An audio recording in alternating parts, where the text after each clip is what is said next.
اهلا وسهلا بيكم. هنتكلم في الفيديو ده مع بعض عن وسائل اعطاء الاكسجين للمريض، الاكسجين ديليفري سيستم اند الاكسجين ادمنستريشن.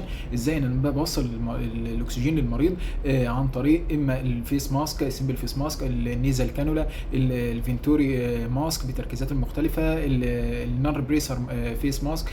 كل وسائل اعطاء الاكسجين للمريض وطرق اعطاء الاكسجين هنتكلم فيها بتركيزاتها المختلفه وازاي والفلو ريت بتاعها. تمام، هنتكلم ده بالتفصيل مع بعض في الفيديو، واتمنى يا رب ان الفيديو ده يعجبكم. يلا بينا نشوفه مع بعض.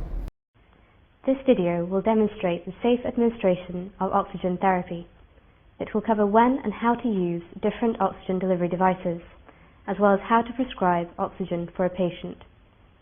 The treatment options include nasal cannulae, simple face masks, venturi masks, and reservoir bag masks. As with any procedure, introduce yourself, correctly identify your patient, explain what you're going to do, and gain consent. If a patient is showing signs of respiratory distress, we can check how well they are oxygenating blood using a device called a pulse oximeter. This is a non-invasive way of measuring the SpO2, which is the oxygen saturation of arterial blood. The device is placed on the nail bed of the finger. The probe should be fitted securely, and any nail polish must be removed, as it can interfere with the reading. The monitor will then display the SpO2 as a percentage.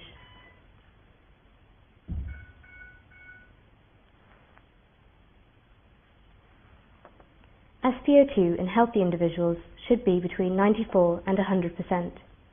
If a patient's SpO2 is below this level, this would indicate that they are hypoxic and need to be given oxygen.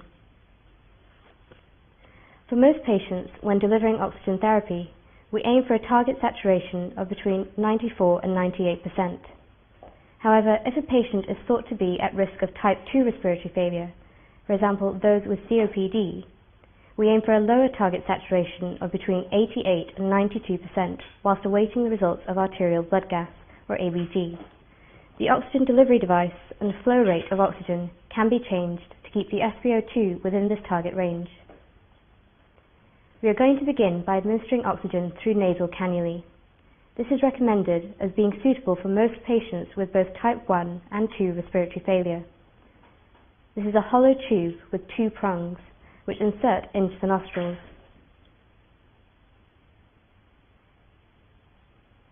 It can then be secured in place by taping it behind the ears.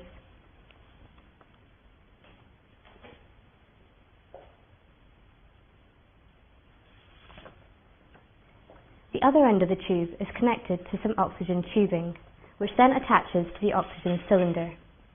Normally on a ward, the tubing can be attached to an oxygen tap on the wall. You can control the flow rate of oxygen going through the device using a flow meter.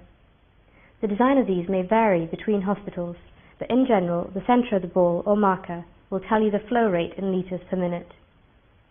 Nasal cannulae can deliver flow rates of between 2 and 6 liters per minute, but what we are really interested in is the FiO2, the fraction of oxygen inspired by the patient. For nasal cannulae, 2 to 6 liters per minute equates to an FiO2 of between 24 and 50%. Advantages of nasal cannulae are that they are comfortable and easily tolerated, often being preferred by patients compared to simple masks, as they can eat and speak easily. They are not rebreathing their own exhaled air, and the device is cheap. However, they can be easily dislodged, and the effectiveness is dependent on the pattern of breathing, since patients can still breathe room air through their mouth, altering their FiO2. An alternative to nasal cannulae is to use a simple face mask.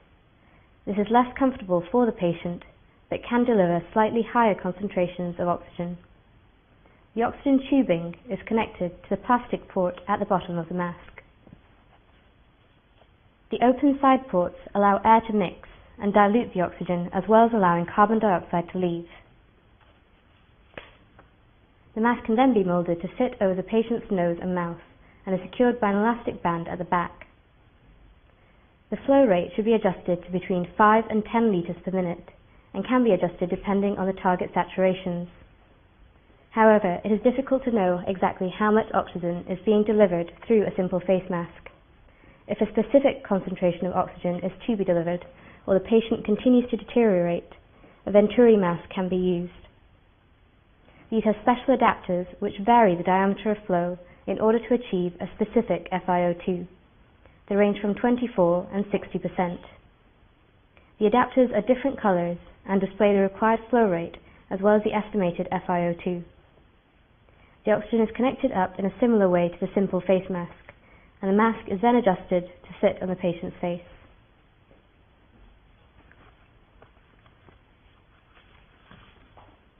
Venturi masks are used in situations where patients may have COPD or other risk factors for type 2 respiratory failure, and high concentrations of oxygen may need to be avoided.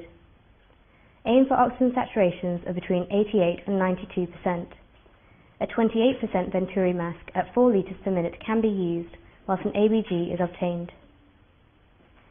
If the patient continues to deteriorate or has arrived in a critical condition, a non-rebreathing mask is used to deliver high concentrations of oxygen to the patient.